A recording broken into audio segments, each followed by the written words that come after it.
Well, it looks like I got some free time and I have nothing else planned going on, so why don't I go ahead and make a little Q&A for you guys.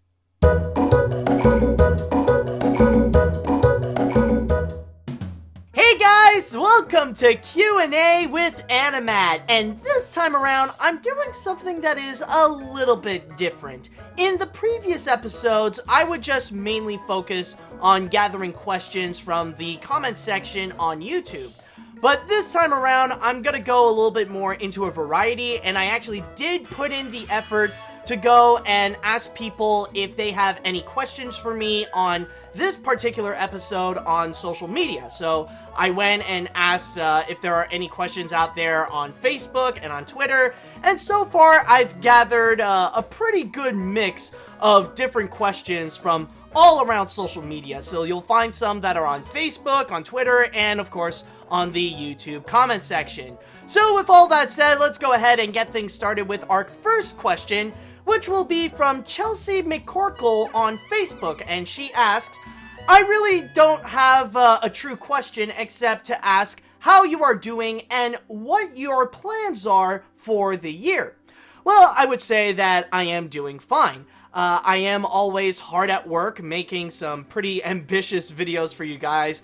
In fact, putting a lot of effort on the really big ones that I'm sure you guys are highly anticipated for. And on top of that, I would say that other parts of my life are doing well as well. So I would say that yes, I am doing fine. And as for my plans, I'm not necessarily that big of a planner. I'm not necessarily someone who would go and plan my months ahead or even my years ahead. I would just be the kind of guy that would just go and take one step ahead, where my future is a lot more mysterious than most others, and I just take it one step at a time to see where it would carry me. So it is possible, though, that I would organize some events with my friends and family in terms of weeks ahead or even months ahead for like a little get-together, or like if we are planning some kind of big trip, then that could be possible. I would have to go and plan way ahead, more so than usual. But for me, I am someone that I'm not necessarily someone who would say that I am a last-minute planner. I'm not someone like that, but I just organize my day like one step at a time. So I wouldn't say that I don't necessarily have any big plans, but I would say for the year, I'll just have to wait and see. But thank you for asking. It's always nice when people would ask you, how are you doing? So that's very lovely. Okay, so with that said, let's go ahead and jump on to our next question, which will be from Skylar Wilson, again on Facebook. And Skylar Wilson asks, what movie do you like but everyone else hates? Well, I would say that I actually do have a few, and of course there will be people out there who are going to ask about the animated film, since I am like the animation guy. But in terms of the animated ones, it was honestly very hard to find one that everyone else hates, because some of my favorites are often considered like the big masterpieces, like the Disney classics, the Pixar's, and all that kind of stuff. But I would say if there actually is one movie that I really do enjoy and that I think is good compared to what most people think of it, I would say is actually Pixar's The Good Dinosaur. And I will say that yes, The Good Dinosaur, it definitely is one of the weaker Pixar films, and it does have a lot of flaws. With The Good Dinosaur, yes, it is true that technically with the animation and especially the character designs, they look way too cartoony for a movie that it wants to be, considering that the film itself is a little bit more serious, and the character design that they brought on board, it just looks way too cartoony to be taken seriously. In fact, it just looks way too cartoony for a computer animated film in general. That, and also Arlo as a character is pretty weak, considering that he's mostly viewed as just this kind of wimp. But what I really do appreciate about it is that it is the type of movie that, when it does work, it does its job very well. Like the other elements of the animation, it really is beautiful to look at. And also, I really do appreciate that the main driving vehicle of the whole picture is actually the relationship between Arlo and Spot.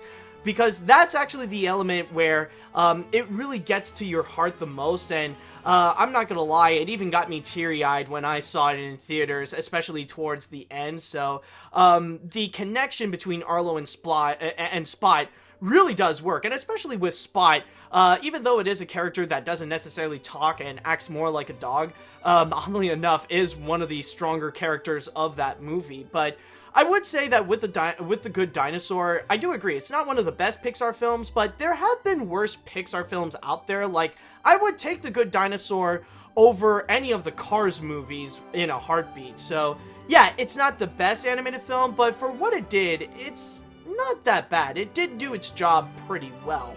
But there are a couple of others that I would say, but two of them that are in live action, but these are both movies that I saw as a kid, and I absolutely adored them then, and I still kind of do now, but they are often considered very hated movies.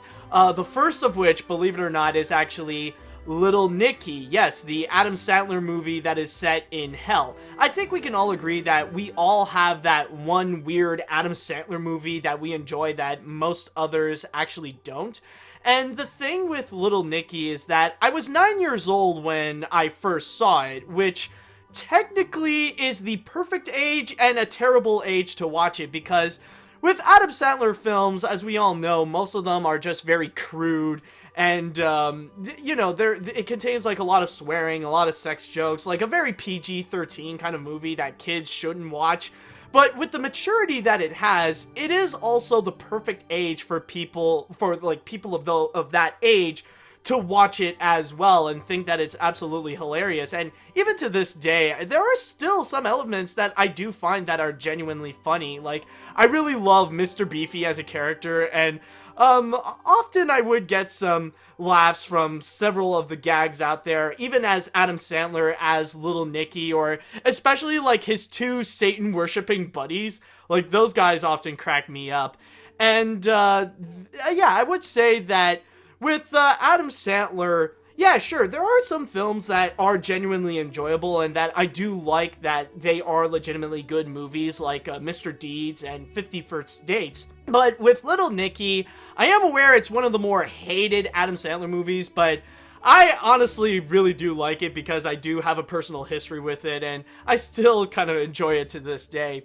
But then there is also another one that is a lot more notoriously hated, but I've enjoyed it ever since I first saw it in theaters back when I was 10, and believe it or not, it would have to be The Master of Disguise. Now, I do agree with The Master of Disguise. There are a lot of stupid things out of it, and there are some elements that are really bad. Like, there are some acting that are just genuinely terrible. But what I think I really do enjoy about it is honestly the performance of Dana Carvey. With the Master of Disguise, it's mainly just an excuse for Dana Carvey to do all his different characters and all his different impressions combined into one. And like, with Master of Disguise, it really is enjoyable in a way that it's just purely goofy. And also, at the same time, it's not just Dana Carvey that I really do like, but it's also the villain as well, Devlin Bowman, whom, I forgot the actor's name, but I know that he plays Data in one of the Star Trek series, but that guy was honestly also really hilarious as well in the film. But like Little Nicky, it's not necessarily the kind that you would enjoy it as a genuine comedy, but mostly because of the goofiness and the absolute silliness. And for me, I do have some personal favorite characters that Dana Carvey would play. Rather, like, of course, there is the Turtle. I think that's, like, a major fan favorite. And also, I would like to add on the side that if someone would ever ask me if there would be one piece of Hollywood prop or costume that I would love to own, then one of them would hands down be the turtle costume for Dana Carvey's turtle character. Another personal favorite of mine is also Gammy Num Nums. And, there's another one. It's like the crazy Cuban guy, who is also a lot of fun as well. So, yeah, Master of Disguise is another weird pick, but I just really love it. And honestly, like, in real life, with my friends, I honestly think I know more people who love Master of Disguise than actually hate it. So, Yeah, honestly, those are my picks of the movies that I love that most people hate. Okay, so I don't know how people are going to react to that specifically, but it's honestly going to be pretty interesting. And if you have any movies that you love that everyone else hates that you want to share, go right ahead. I mean, we might as well have like so much fun with whatever weird taste that we would have. But in the meantime, let's go ahead and jump on to our next question, which shall be from MD Webster from YouTube. And MD Webster asks, what is your inspiration to become an animation critic and a historian? Well, that would be split with two different answers. And I would say that as an animation critic, then honestly, it would be for the same reason why that I'm making videos. And that would mainly be with Doug Walker and James Rolfe. Both of them have been huge inspirations in my late teen years. And I remember there was a time when I was just purely obsessed with their videos. And I still do enjoy a lot of the AVGNs to this day. And I was pretty much inspired to go and make similar types of videos, but one way or another, I decided to go and specialize onto Disney, and then it eventually grew onto animation in general. So that's where I got my inspiration, at least as a critic. But then as a historian, in order for me to grow and become like a prominent historian and to go and do some very deep research and to be like really serious when it comes to discussing about film history and animation history, then those ones, I would say my inspiration would be the highly prominent animation historians, and those ones would include Leonard Maltin, Jerry Beck, and Dave Smith.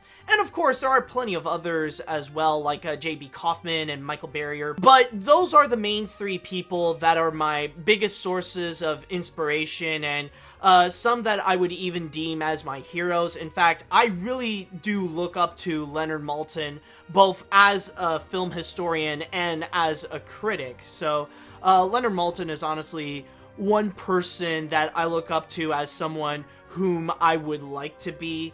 So with those people, they do bring some very important elements in terms of becoming an animation historian and a film historian, in terms of doing some serious research and providing it to the public with some interesting facts about some things that they really do love, which in this case would be cartoons and movies. So hopefully that would make sense in terms of the people who have inspired me to go and become who I am to this day, some of which that, again, I still look up to. Okay, so with that said and done, let's go ahead and jump onto our next question, which will be from AmiYumi Fan 101 Up. And again, this is from Facebook, and Up would ask me, "Hey Matt, I already know what's your favorite Cartoon Network shows, so all I want to know is this: what are your favorite Nicktoons?"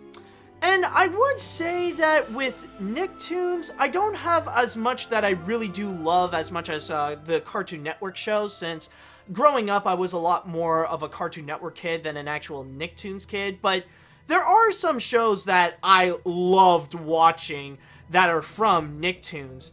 And from time to time, there would be shows that I would watch occasionally, like Hey Arnold or Fairly Odd Parents. But the ones that I really do remember the most and that I enjoyed the most, well, hands down, one of my favorite animated series, of course, would have to be SpongeBob SquarePants. I was a major SpongeBob kid, but like most people, I kind of gave up watching them somewhere between Season 4 and Season 5. That's when I kind of like decided to separate myself from SpongeBob, and that's when I noticed the quality is not as good as the previous episodes. But with the early seasons, I would say that, oh my god, they definitely were golden moments of SpongeBob, and there are some episodes that I would honestly say that they are some of my favorite episodes in a TV show in general. But then there are some other ones, like going into some of the more classic Nicktoons, I would say that my favorite among those would have to be Rugrats. I remember when I was a kid, I used to love watching Rugrats and watch all the different adventures that Tommy, Chucky, Phil, and Lil would get into, and occasionally bump into Angelica and get into her troubles and all that kind of stuff. So I definitely was a SpongeBob fan. I tried to get into All Grown Up, but even I was kind of turned off by it. It's like, oh, okay, well, okay, I see that the Rugrats are now my age, and, yeah, this honestly sucks. I'm not gonna watch any more of that. And, but there is also another one that I would say I really did enjoy watching, but it would be years later. Like, this was long after the time that I would occasionally watch television, and that would actually be Avatar: The Last Airbender. That was actually a show that my friends really tried to convince me watching, since they were huge fans of Avatar. So I watched it myself, and I honestly really like the series. I really do believe that it is one of the best shows that Nickelodeon has ever produced. Not just in terms of the quality of the writing and the world building and all that kind of stuff, but also in terms of the animation. It's honestly very hard to find an animated series that is actually that well crafted visual wise. So major prompts to those people. So I would say that overall, in terms of my favorite Nicktoon shows, would be SpongeBob, Rugrats, and Avatar. Okay, so now that I am done with the Nicktoons questions, I'm gonna jump onto our next one right over here from Mia Ray on Twitter. And Mia actually has a whole bunch of different questions in which I'm gonna do a whole lightning round. I'm not gonna go into details onto each of them, but I decided, why not? Let's go ahead and have a little bit of fun with this one. So let's go ahead and get things started. So 3, 2, 1, go. Chocolate or vanilla? Vanilla. Cherry or strawberry? Strawberry. Day or night? Day. I always love a sunny day. Dogs or cats? Dogs. And I say that by default because I actually am allergic to cats. Traditional or digital art? Traditional. Even when I do my digital art, I would always start off by doing it traditionally with pencil and paper. Moon or stars? Stars, because you can wish on stars. The moon, however, it would cause werewolves, and werewolves are always a bad thing whenever they go running around. And finally, Xbox or PlayStation? I will say neither, because the real answer is Nintendo. Okay, and that is the lightning round. So thank you, Mia, for doing that little interesting experiment, and hopefully it will bring out something fun onto this Q&A. Alright, let's go ahead and jump on to our next question, and this is going to be from Captain Puffin, and the captain asked me, do you like the Beatles? And I will say I absolutely love the Beatles. In fact, I would go as far and say that they are my favorite rock group and my favorite music group in general. In my music collection, I actually do have most of the Beatles albums, but not all of them, because I will admit I'm not that big of a fan during their early boy band days, and that's when it becomes a little bit too cheesy and a little too cutesy. But then once you go from Help and you expand from there, that's when they enter into the rock genre, and also when they go really psychedelic, especially with Sgt. Pepper's Lonely Hearts Club Band and the Magical Mystery Tour. And I would say that I always was interested in the Beatles. Like, I would hear their songs occasionally as a kid, but my true interest in the Beatles didn't fully ignite until I actually got Beatles Rock Band on Xbox 360, and I would play a whole lot of their songs, and that's when I got really interested, not only in the Beatles, but also, like, Beatles history and their evolution of how they became the most influential music group of all time. And I would say that my favorite album from the Beatles would hands down be Abbey Road, because that's an entire collection of just unforgettable hit after unforgettable hit. So definitely love Abbey Road. And also, one thing that I cannot forget to mention, considering that I am an animation guy and I reveal myself to be a major Beatles fan, yes, I would say that the Beatles' Yellow Submarine is indeed one of my favorite animated films out there, and I guess more specifically one of my favorite non-Disney animated films. Like, one of the very few animated features out there that presented animation as a true form of art. So, yeah, hopefully that will answer the Beatles question for you, and I would say that overall, yes, I really do like the Beatles. I would even say that I love the Beatles. Don't ask me about the time afterwards with the whole group separated and doing their own thing. I'm just mostly focused on the period when they were all together. Okay, so with all that said, let's go ahead and jump onto our next question, which is going to be from Daniel Coffey on Facebook. And Daniel asks, I wonder how you feel about some of your audience with autism and Asperger's syndrome that enjoy watching your videos. Well, I guess on that front, you're pretty much asking, how do I feel the fact that some of my fans do have autism and Asperger's syndrome? And honestly, I'm perfectly fine with it. I am highly aware that among the animation community, there is a good chunk of it that do include people that are in the autism spectrum, whether it be high functioning or low functioning, or they would have Asperger's syndrome and all that kind of stuff. I'm perfectly fine with it. I don't find anything that is too special with that.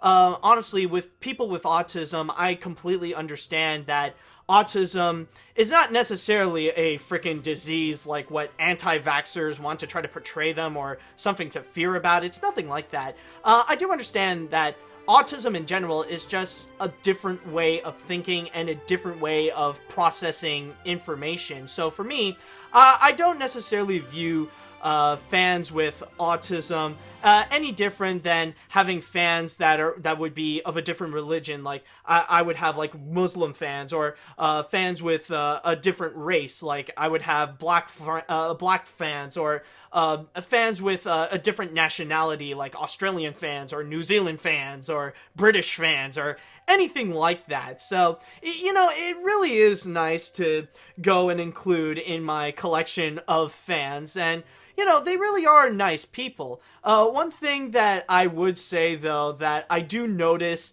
regarding fans who do have autism, and I'm not necessarily pointing that out as a bad thing or anything like that, is that I do notice that people with autism, they have a little less of a filter, and by that I mean that they would most likely go and actually say something, or just immediately write in the comments what they're thinking about. So, like you could say technically that they would shoot first and ask questions later, and then immediately just go and just say it right now.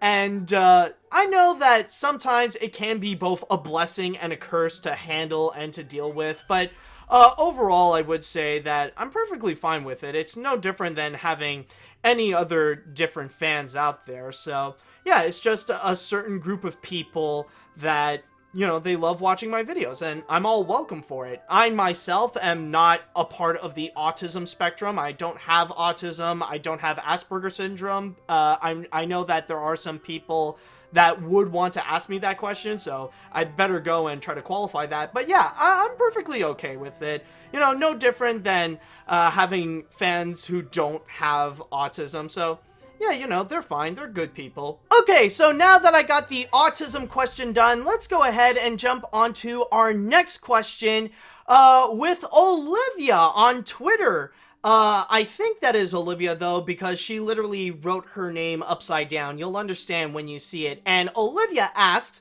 what is one Disney theme park you dream of going to one day? Well, I'm just going to start things off by saying right now that in my lifetime, I've already been to half of the Disney theme parks. I have gone to Walt Disney World several times right now, and I'm sure I'll go there several times more in the future. When I was a teenager, when I was a young teen, I went to Disneyland Paris during its 15th anniversary. In fact, you could check out a little picture right over here with a really geeky young me at the age of either 14 or 15 in front of the, what's the name in French? But in front of the Disneyland Paris castle. And also, last summer, that is summer of 2018, I actually went to Disneyland the first time, and I do wish to return there one day. Like, mostly because it was a real dream to be there. It really was the highlight of my California trip. That, and also, I just want to go back and have some fun without getting sick. But to go into your question, if there is one Disney theme park I would like to go that I didn't go to yet, the only ones that I have left are all the Asian ones. And a lot of them are great and a lot of them are highly noteworthy, especially with Shanghai Disneyland. But the one I really want to go to the most among those would have to be Tokyo Disneyland. Since I always want to go to Tokyo one day and experience the culture and see the sights and all that kind of stuff. But with Tokyo Disneyland, not only do you have the classic attractions and not only do you have some really amazing theme park rides that you can't get anywhere else, but also I want to check it out, especially for Tokyo Disney Sea, which is the second theme park in Tokyo Disneyland. And I've heard a lot of amazing things about Tokyo Disney Sea, especially the fact when there are many people out there that would deem it as not only one of the best Disney theme parks, but possibly the best theme park of all time, like the best theme park ever.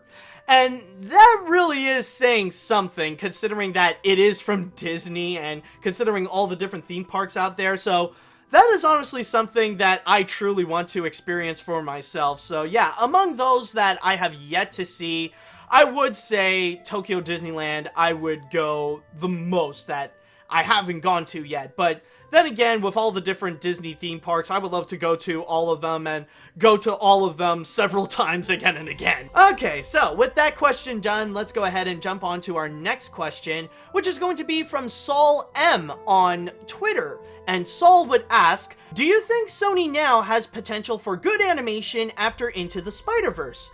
And honestly, I would say absolutely, yes. And some people might have already forgotten, but honestly, I've always felt that Sony had the potential all the time to make some great animation. And the case in point of that would be one of their earliest animated features with Surf's Up. That was a film that I would say is definitely underrated and has very well crafted and even innovative animation to make it look like a documentary is being done about these surfing penguins. So I knew that Sony always had that potential, they just never used it. Now I know that people would go and criticize Illumination for always playing too safe, but I would argue that Sony is much worse in terms of playing it safe because they would literally just do the same crap over and over and over, always producing the same cartoony garbage again and again, and never making it work in the first place, considering that they always look cheap and poorly crafted,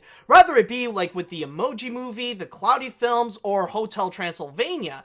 They're just really not that well done, and they just keep doing the same things, and like you do see a bit of a lineup at one point where they were literally just doing sequels, just repeating themselves over and over. And this is not to mention as well, like I would go and include the Smurf movies. Now that is also another one that's often been quite disastrous in terms of their reputation, but now with Into the Spider-Verse, I am a lot more positive in terms of their future that finally they can reject that cheap cartoony garbage and they can move on to more experimental projects. Do something like Into the Spider-Verse where now they can go and actually create some animated films where they could try some unique things with animation that has yet to be explored.